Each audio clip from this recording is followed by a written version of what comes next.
hockey players. The backhand is just as important as the forehand. You got to make sure you're practicing it regularly. Here are a few tips to have a better backhand shot. One of the most common mistakes when I have my players do work on their backhands is that they try to lift the puck instead of shoot the puck. All right, and what I mean by that is when they step into a shot, they're doing a lot more of that than actually that, right? Being able to turn your hips through the shot, get your hands up and around, and flick your wrists through. When I have a kid work on their backhand, especially if it's one of our first times doing it, I'll put my stick like right over their back like this, because what I see a lot of is kids going like this, right? If you didn't know, that's 2 minutes in the box, and you're probably gonna make them bleed if you hit somebody in the face with that kind of swing. So that's gonna be 4 minutes, right? So that's number one. It's not a backhand flip, it's a backhand shot, right?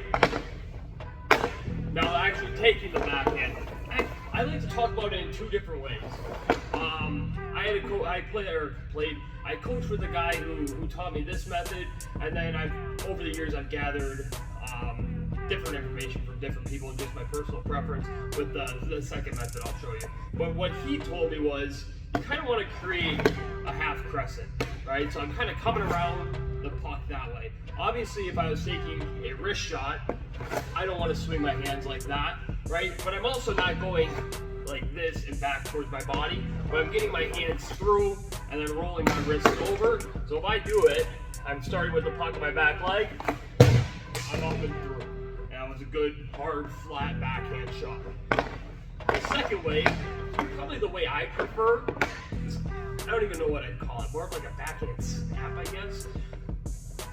It depends on how you're located on the ice, right? So what I like to do is get the puck on my front foot, let my hips go through, and then let my hands follow. Feet, hips, hands. So when I'm here, I'm there, and I'm simply rolling over.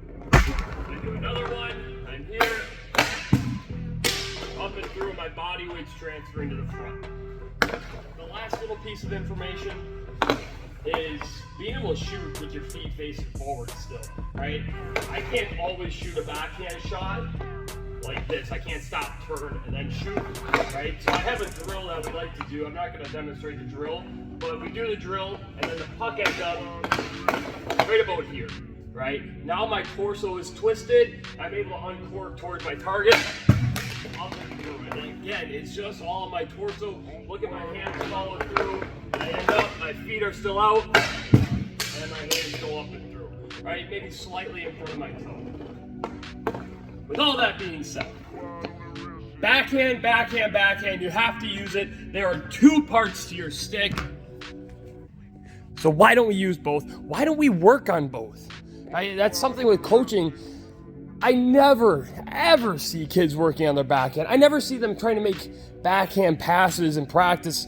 And I get it. Like I more than anybody is no backhand, no soft backhands through the middle of the ice, right?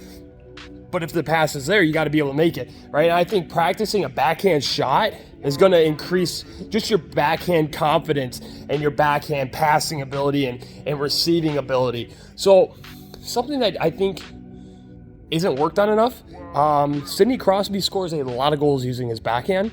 So be like Sidney Crosby.